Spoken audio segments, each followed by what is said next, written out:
ಹಳೆಯ ಚಿನ್ನದ ಒಡವೆನ ಅಧಿಕ ಬೆಲೆಗೆ ಮಾರಬೇಕೆ? ಅಂದ್ರೆ ಆಟಿಕಾಗೆ ಕಾಲ್ ಮಾಡಿ 8880300300. Attica gold company. ಕೆಲವೇ ಕ್ಷಣಗಳಲ್ಲಿ 2ನೇ ದಿನದ ಪಾದಯಾತ್ರೆ ಆರಂಭ ಆಗುತ್ತೆ. ನಿಖಿಲ್ ಕುಮಾರಸ್ವಾಮಿ ನೇತೃತ್ವದಲ್ಲಿ ಜೆಡಿಎಸ್ ಪಾದಯಾತ್ರೆ ನಡೆಯಲಿದೆ.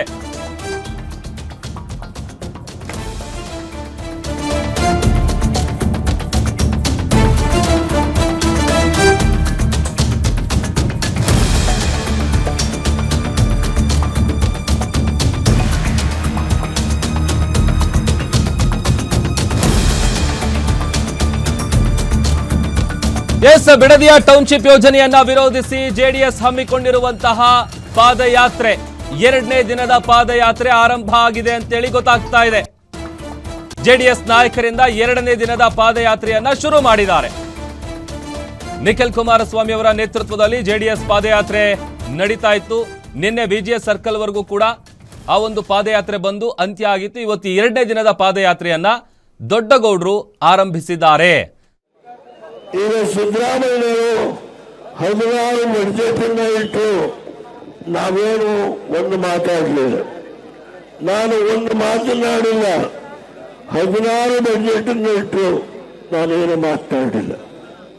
ಇಂದು ಕೇವಲ 60 ದಿನ ಆಗಿದೆ. ನಮ್ಮವರೇ ಯಾಕೆ ನಾವು ಹೋರಾಟ ಮಾಡಬೇಕು ಹೇಳ್ತಾರೆ. ಕುಮಾರಸ್ವಾಮಿ ಅವರು 2008ರಲ್ಲಿ ಮಾಡಿದಂತ ನಿರ್ಣಯವನ್ನ ನಾನು ಈಗ ಜಾರಿಗೆ ಕೊಡ್ತೇನೆ. ಹೌದು, ನೀವು ಡೆಪ್ಟಿ ಸಿಎಂ ಆಗಿ ನೀವು ಬೆಂಗಳೂರಿನ ಡೆವಲಪ್ಮೆಂಟ್ ಅಥಾರಿಟಿ ಎಲ್ಲ ಅಧಿಕಾರವನ್ನು ಇಟ್ಕೊಂಡಿದ್ದಂಥವರು, ಕಾಂಗ್ರೆಸ್ ಅಧ್ಯಕ್ಷ ಆಗಿದ್ದಂಥವರು ಈ 3 ವರ್ಷ ಬೆಳೆದಿ ಈ ರೈತರಿಗೆ ನೀವು ಅವ್ರಿಗೆ ನೇಣಕ್ಕೆ ಹೊರಟಿದ್ದೀರಿ. ಇದು ಕುಮಾರಸ್ವಾಮಿ ಅವರು ಮಾಡಿದಂತ ತೀರ್ಮಾನ ಅಂತ ಯಾವ ನಗಲಿಂದ ಹೇಳ್ತೀರಿ ನೀವು? ಕುಮಾರಸ್ವಾಮಿ ಅವರು ಏನ್ ತೀರ್ಮಾನ ಮಾಡಿದ್ರು? ಅವರು ಬೆಂಗಳೂರಿನ ಒಂದು ಜನತೆಯ ಒತ್ತಡಕ್ಕೆ 5 ಹೊಸ ನಗರಗಳನ್ನು ಮಾಡಬೇಕು ಅಂತ ತೀರ್ಮಾನ ಮಾಡಿದ್ರು. ಅದರಲ್ಲೇ ರಾಮನಗರ ಒಂದು. ನಾನು ಮುಖ್ಯಮಂತ್ರಿ ಆಗಿದ್ದಾಗ ಬೆಂಗಳೂರು ಮೈಸೂರು ಇನ್ಫ್ರಾಸ್ಟ್ರಕ್ಚರ್ ಕಾರಿಡಾರ್ ಏನು ಒಂದು ಯೋಜನೆಯನ್ನು ತೀರ್ಮಾನ ಮಾಡಿದ್ರೆ ಅದರಲ್ಲಿ ರಾಮನಗರವೂ ಸೇರಿತ್ತು, ಬಿಡದಿನೂ ಸೇರಿತ್ತು. ದಯಮಾಡಿ ಡಿ.ಕೆ. ಶಿವಕುಮಾರ್ ಅವರೇ, ನೀವು 2 ವರ್ಷ ರಾಜ್ಯ ಆಳಿ ನಮಗೆ ಅಸಮಾಧಾನ ಇದೆ ಅಂತ ಇಲ್ಲ. ಯಾಕೆ ಅಸತ್ಯವನ್ನ ಹೇಳಿ ರೈತರ ಮನೆ ಹಾಳು ಮಾಡಲಿಕ್ಕೆ ಹೊರಟಿದ್ದೀರಿ? 1 ಗುಂಟೆ, 2 ಗುಂಟೆ, 3 ಗುಂಟೆ, 5 ಗುಂಟೆ, 10 ಗುಂಟೆ ಜಾಗ ಉಳಿಸ್ಕೊಂಡು ಹಸುಗಳಿಗೆ ಮೇವು ಬೆಳೆಸಿ ಹಾಲನ್ನು ಕರೆದು ಯಾರು ಇವತ್ತು ಜೀವನ ನಡೆಸ್ತಾ ಇದ್ದಾರೋ ಅವರ ಹೊಟ್ಟೆಯ ಮೇಲೆ ಹೊಡೆದು ಈ ಪ್ರಾಜೆಕ್ಟ್ ಅನ್ನ ಯಾರಿಗೋಸ್ಕರ ಮಾಡ್ತಾ ಇದ್ದೀರಿ ನೀವು? ಹೇಳಿ, ಸತ್ಯ ಹೇಳಿ, ಯಾರಿಗೋಸ್ಕರ? ಬೆಂಗಳೂರು ಬೀಡಿಗೆನಲ್ಲಿ 20,000 ಸೈಟ್ಗಳು ಖಾಲಿ ಬಿದ್ದಿದ್ದಾವೆ. 20,000 ಸೈಟ್ಗಳು. ಇದನ್ನು ನಾನು ಹೇಳೋದಿಲ್ಲ, ಸತೀಶ್ ಜಾರಕಿಹೊಳಿ ಈ ಮಾತನ್ನ ಹೇಳಿದ್ದಾರೆ. ಅಷ್ಟೇ ಅಲ್ಲ, ಬೆಂಗಳೂರಿನ ವಿವಿಧ ಬಡಾವಣೆಗಳಲ್ಲಿ ಸಹಸ್ರಾರು ಸೈಟ್ಗಳು ಖಾಲಿ ಬಿದ್ದಿದ್ದಾವೆ. ಇವತ್ತು ಅವುಗಳನ್ನು ತೆಗೆದುಕೊಳ್ಳಲು ಯಾರೂ ಇಲ್ಲ. ಬೆಂಗಳೂರಿನಲ್ಲಿ ಅನೇಕರು ಇವತ್ತು ಮನೆಗಳನ್ನು ನಿರ್ಮಾಣ ಮಾಡಿದ್ದಾರೆ. ಅನೇಕ ದೊಡ್ಡ ದೊಡ್ಡ ಮಹತ್ವ ಕಟ್ಟಿದ್ದಾರೆ. ಅಲ್ಲಿ ಇವತ್ತು ಅವುಗಳನ್ನು ಕೊಂಡುಕೊಳ್ಳತಕ್ಕಂಥವರು ಇಲ್ಲ. ಎಷ್ಟೊಂದು ಕಟ್ಟಿರುವ ಮನೆಗಳು ಖಾಲಿ ಬಿದ್ದಿದ್ದಾವೆ. ಇದನ್ನ ಯಾವುದೋ ಒಂದು ಕಮಿಟಿ ಮಾಡಿದ್ದಾರಂತೆ. ಆ ಕಮಿಟಿಯವರು ದಯಮಾಡಿ ಈ ವಿಷಯದ ಬಗ್ಗೆ ಮೊದಲು ಅಂಕಿಅಂಶ ಸಂಗ್ರಹಣ ಮಾಡಲಿ. 7 ಜನ ಸುಪ್ರೀಂ ನ್ಯಾಯಾಧೀಶರು ಬಂದು ಅವರು ಇಲ್ಲಿರ್ತಕ್ಕಂಥ ವಾಸ್ತವಾಂಶವನ್ನು ನೋಡಿ ಈ ಪ್ರಾಜೆಕ್ಟ್ ಮಾಡಬಾರದು, ರೈತರ ಹೊಟ್ಟೆ ಮೇಲೆ ಹೊಡಿಬೇಡಿ, ಸುಪ್ರೀಂ ಕೋರ್ಟಿನ ನಿವೃತ್ತ ನ್ಯಾಯಾಧೀಶರು ಹೇಳಿದ್ದಾರೆ. ನಮಗೆ ಡಿ.ಕೆ. ಶಿವಕುಮಾರ್ ಅವರು 2 ವರ್ಷ ರಾಜ್ಯ ಆಳಿದ್ರೆ ದೇವೇಗೌಡರು ಕುಮಾರಸ್ವಾಮಿ ಅವರು ಬೇರೊಬ್ಬ ಒಕ್ಕಲಿಗ ನಾಯಕನ್ನ ಬೆಳೀಲಿಕ್ಕೆ ಬಿಡೋದಿಲ್ಲ ಅಂತ ಹೇಳಿ ಸುಳ್ಳು ಆಪಾದನೆ ಮಾಡಬೇಡಿ. ಆಳಿ ರೈತನ ಮಗನಾಗಿ ಇವತ್ತು ರೈತರ ಹೊಟ್ಟೆ ಮೇಲೆ ಹೊಡೆದು ಯಾವ ಪುರುಷಾರ್ಥಕ್ಕೆ ಈ ಪ್ರಾಜೆಕ್ಟ್ ಅನ್ನ ನೀವು ತಿಳಿದುಕೊಂಡಿದ್ದೀರಿ? ಹೇಳಿ, ಸತ್ಯ ಹೇಳಿ. ಇವತ್ತು ಹೇಳ್ತಾರೆ ನಾನು ಒತ್ತಾಯ ಮಾಡೋದಿಲ್ಲ, 3 ಕೋಟಿ ರೂಪಾಯಿ ಕೊಡ್ತೀನಿ. ನಿನ್ನೆ ಡೆಲ್ಲಿ ಹೋಗೋದಕ್ಕಿಂತ ಮುಂಚೆ 3 ಕೋಟಿ ರೂಪಾಯಿ ಕೊಡ್ತೀನಿ. ಓಹೋ, ನಿನ್ನೆ ಗೊತ್ತಾಯಿತು ರೈತರಿಗೆ 3 ಕೋಟಿ ರೂಪಾಯಿ ಕೊಡ್ತೀನಿ ಅಂತ ಹೇಳುವ ಒಂದು ಬುದ್ಧಿ ನಿನ್ನೆ ಅವರ ಗಮನಕ್ಕೆ ಬಂತು. ಹೌದು, 3 ಕೋಟಿ ರೂಪಾಯಿ ಕನಕಪುರದಲ್ಲಿ ಅವರೇನೇನು ಮಾಡಿದ್ದಾರಲ್ಲ ಆ ಜಾಗ ಇವತ್ತು ಬೇರೆಯವರಿಗೆ ಮೊದಲು ಸೈಟ್ ಮಾಡಬೇಕು, ಯಾವ ಪ್ರಾಜೆಕ್ಟ್ ಮಾಡಬೇಕು ಮೊದಲು ಕೊಟ್ಟು ಅಲ್ಲಿ ತೀರ್ಮಾನ ಮಾಡಿ. ಇಲ್ಲಿ ಯಾಕೆ ಬಂದು ಬಡವರು ಪಾಪ ಹೊಟ್ಟೆ ಮೇಲೆ ಹೊಡೆದು ನೀವು ಏನು ಯಾವ ಉದ್ದೇಶಕ್ಕೆ ಸಿದ್ದರಾಮಯ್ಯ ಸರ್ಕಾರದಲ್ಲಿ ನೀವು 5 ಕಾರ್ಪೊರೇಷನ್ ಮಾಡಿದ್ರಿ. ಅದರಲ್ಲಿ ರಾಮನಗರ ಒಂದು ಕಾರ್ಪೊರೇಷನ್. ನಿಜ, ಯಾವ ಪುರುಷಾರ್ಥಕ್ಕೆ ಬಿಡದಿ ಜಮೀನು ತೆಗೆದುಕೊಡ್ಬೇಕು ಕಾರ್ಪೊರೇಷನ್ ಮಾಡಿದ್ರ? ಇಲ್ಲಿ ಯಾರಾದರೂ ಬಿಡದಿಯವರು ನಮಗೆ ನಿವೇಶನ ಬೇಕು ಅಂತ ಅರ್ಜಿ ಹಾಕಿದ್ದಾರ?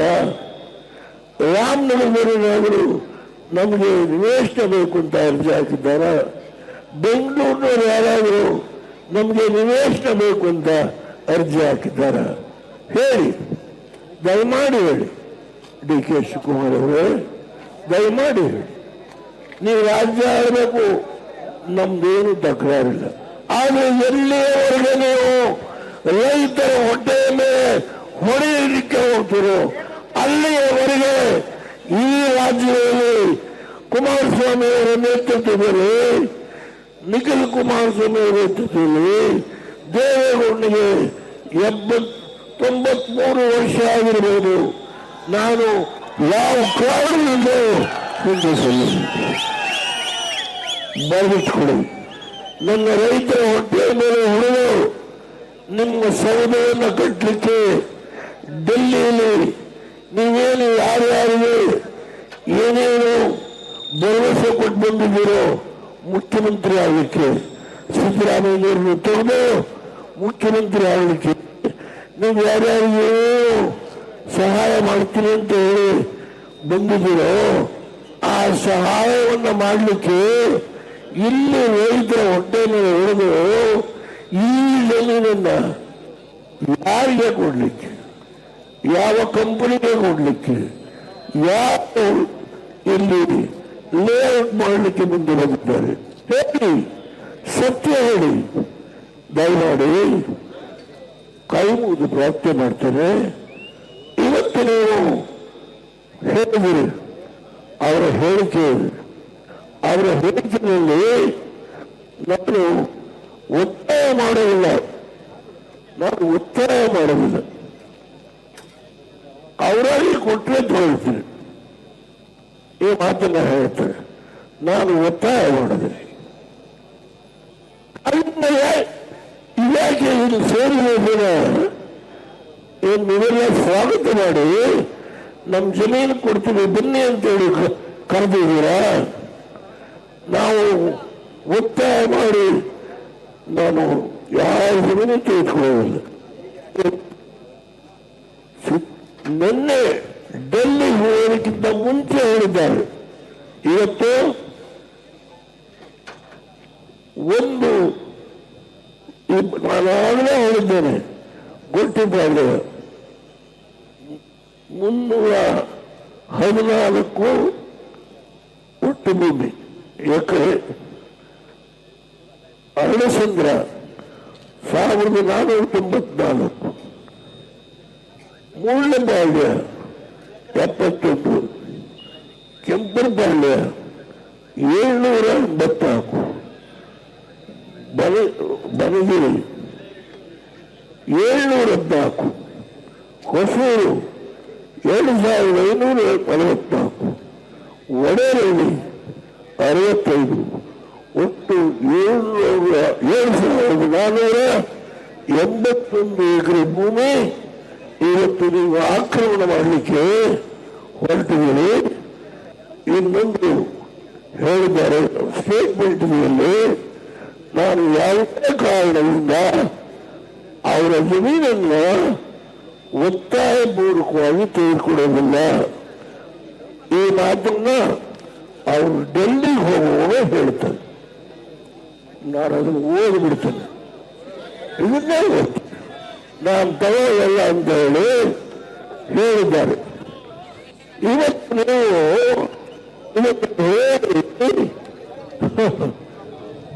ಪಾದಯಾತ್ರೆ ಇಲ್ಲಲ್ಲ, ಯಾರು ಬಲವಂತದಿಂದ ಭೂ ಸ್ವಾಧೀನವಿಲ್ಲ, ಬಲವಂತದಿಂದ ಭೂ ಸ್ವಾಧೀನ ಇಲ್ಲ.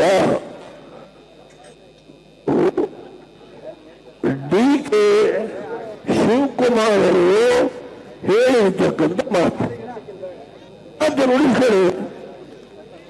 ಇವತ್ತಿಲ್ಲಿ ಸೇರಿರ್ತಕ್ಕಂಥ ಏನು ನಮ್ಮ ಪಕ್ಷದ ಶಾಸಕರು, ನಮ್ಮ ಶಾಸಕರು ಪುಟ್ಟರಾಜರು, ನಮ್ಮ ವಿಧಾನ ಪರಿಷತ್ತಿನ ಸದಸ್ಯರು, ಕರಿಯನ್ನೂರು, ಮತ್ತೊಂದು ಬಹಳ ಜನ ಏನು ಸೇರಿದೆ, ಇವರೆಲ್ಲ ಬಂದಿರ್ತಕ್ಕಂಥದ್ದು ನಮ್ಮ ರೈತ ಹೊಟ್ಟೆ ಮೇಲೆ ಹೊಳಿಬೇಡಿ. ನಾವು ಯಾವುದೇ ಕಾರಣದಿಂದ ಇದಕ್ಕೆ ಅವಕಾಶ ಕೊಡೋದಿಲ್ಲ ಅಂತ ಹೇಳಿ ಇವತ್ತಿಲ್ಲಿ ಈ ಬೃಹತ್ ಸಭೆಗೆ ಬಂದಿದ್ದಾರೆ. ನಿಖಿಲ್ ಕುಮಾರಸ್ವಾಮಿಯವರು ಈ ವಿಷಯದಲ್ಲಿ ನಿಮಗೆ ಅನ್ಯಾಯ ಆಗಲಿಕ್ಕೆ ಕಿಂಚಿತ್ತು ಬಿಟ್ಕೊಡೋದಿಲ್ಲ ಅನ್ನೋ ಮಾತನ್ನ ಈ ಸಂದರ್ಭದಲ್ಲಿ ಹೇಳಿ, ನಾನು ಇವತ್ತು ಒಂದು ಮಾತನ್ನ ಹೇಳ್ತೇನೆ. ನನಗೆ ವಯಸ್ಸಾಗಿದೆ ಅಂತ ಹೇಳಿ ಯಾರಾದರೂ ತಿಳ್ಕೊಡಬಾರದು. ಬುದ್ಧಿಗೆ ವಯಸ್ಸಾಗಿಲ್ಲ, ಶರೀರಕ್ಕೆ ವಯಸ್ಸಾಗಿದೆ, ಬುದ್ಧಿ ಇನ್ನ ಚೆನ್ನಾಗಿದೆ. ಆದ್ರಿಂದ ಹೋರಾಟ ಮಾಡುವ ಕೆಚ್ಚು ಶಕ್ತಿ ನಿಮ್ಮಿಂದ ಬರ್ತದೆ. ನಾನು ನಿಮಗೋಸ್ಕರ ಹೋರಾಟ ಮಾಡುವ ಕೆಲಸವನ್ನ ಸದಾ ಮಾಡ್ತೇನೆ. ಅದರಿಂದ ದಯಮಾಡಿ 19 ತಾರೀಕು ಫ್ರೀಡಂ ಪಾರ್ಕಲ್ಲಿ ಒಂದು ದೊಡ್ಡ ಸಭೆಯನ್ನ ಏರ್ಪಾಡು ಮಾಡಲಾಗಿದೆ. ಬೃಹತ್ ಸಂಖ್ಯೆಯಲ್ಲಿ ತಾವೆಲ್ಲ ಬರಬೇಕು. ನಾನು 10 ನಿಮಿಷ ಆ ಸಭೆಗೆ ಬರ್ತೇನೆ. ದಯಮಾಡಿ ಎದೆಗೆಂದಬೇಡಿ, ಯಾರೇ ಏನೇ ಮಾಡುವರು ನಿಮ್ಮನ್ನು ಅರೆಸ್ಟ್ ಮಾಡ್ತಿರುವಂತವರು ಜೈಲಿಗೆ ಹೋಗಲಿಕ್ಕೆ ಸಿದ್ಧ ಒಂದು ಸ್ಥಿತಿಗೆ ಮಾನಸಿಕವಾಗಿ ತಯಾರಾಗಿ. ಆದರೆ ಭೂಮಿಯನ್ನು ಬಿಟ್ಕೊಡ್ಬೇಡಿ. ಭೂಮಿ ಚಿನ್ನಕ್ಕಿಂತ ಬೆಲೆ ಜಾಸ್ತಿ ಆಗಿದೆ. ಸಿಕ್ಕೋದಿಲ್ಲ ಭೂಮಿ. 5 ಗುಂಟೆ ಇರಲಿ, 10 ಗುಂಟೆ ಇರಲಿ, ಜೀವನ ಮಾಡ್ತೀವಿ, ಹಾಲು ಕರಿತೀವಿ, ಮೋಸ ಮಾಡಲ್ಲ. ವಂಚನೆ ಮಾಡೋದಿಲ್ಲ, ಯಾರಿಂದ ಲಂಚ ಹೊಡೆದು ಸೌದೆ ಕಟ್ಟೋದಿಲ್ಲ. ನೀವು ನ್ಯಾಯವಾದ ಮಾರ್ಗದಲ್ಲಿ ಜೀವನ ಮಾಡ್ತಾ ಇದ್ದೀರಿ. ನಮ್ಮ ತಾಯಂದಿರಿಗೆ, ಯುವಕರಿಗೆ, ಹಿರಿಯರಿಗೆ ಕೈ ಮುಗಿದು ಪ್ರಾರ್ಥನೆ ಮಾಡ್ತೇನೆ. ರಾಮನಗರವರಿಗೆ ನನಗೆ ವಿಶೇಷ ಅಭಿಮಾನ ಇದೆ. ನನ್ನನ್ನು ಗುರುಸಿ ವಿಧಾನಸಭೆ ಗೆಲ್ಲಿಸಿ ಮುಖ್ಯಮಂತ್ರಿ ಮಾಡುವಂತ ಹಿಂದಿನ ಹಳೇ ಮುಖಂಡರು ಬಹಳ ಪುಣ್ಯಾತ್ಮರು ಇದ್ದಾರೆ. ಅವನ್ನೆಲ್ಲ ನೆನೆಸ್ಕೊಳ್ತೀನಿ. ಈ ಸಂದರ್ಭದಲ್ಲಿ 19 ತಾರೀಕು ನಾನು ಭಾಗವಹಿಸ್ತೇನೆ. ಎಲ್ಲರಿಗೆ ನಾನು ಅಭಿನಂದಿಸ್ತೇನೆ. ಮಾಧ್ಯಮದ ಎಲ್ಲ ಸ್ನೇಹಿತರು ಈ ಉರಿ ಬಿಸಿಲಿನಲ್ಲಿ ಇವತ್ತೇನು ತಾವು ಶಕ್ತಿ ಕೊಡ್ತಾ ಇದ್ದೀರಿ, ಪುಣ್ಯ ನೀವು ನ್ಯಾಯಕ್ಕೆ ಹೋರಾಟ ಮಾಡ್ತಾ ಇದ್ದೀರಿ. ಈ ಮಾಧ್ಯಮದ ಸ್ನೇಹಿತರು ನ್ಯಾಯಕ್ಕೆ ಹೋರಾಟ ಮಾಡ್ತಾ ಇದ್ದೀರಿ. ನಿಮಗೆ ನಾನು ಅಭಿನಂದಿಸ್ತೇನೆ. ಎಲ್ಲ ಮಾಧ್ಯಮದ ಸ್ನೇಹಿತರಿಗೆ ನಾನು ಹೃದಯಪೂರ್ವಕವಾಗಿ ನಿಮಗೆ ಅಭಿನಂದನೆ ಸಲ್ಲಿಸಿ ಇವತ್ತು ಈ ಕಾರ್ಯಕ್ರಮವನ್ನು ಆಯೋಜಿಸತಕ್ಕಂಥ ನಿಖಿಲ್ ಕುಮಾರಸ್ವಾಮಿ ಅವರು ಹಾಗೂ ನಮ್ಮ ಪಕ್ಷದ ಬಾಬುವರು, ಶಾಸಕರು, ಎಲ್ಲ ಸನ್ನಿಹಿತರು ಇವತ್ತೇನು ನೀವು ಬಂದಿದೆ, ನಿಮ್ಮೆಲ್ಲರಿಗೆ ನಾನು ಅಭಿನಂದಿಸಿ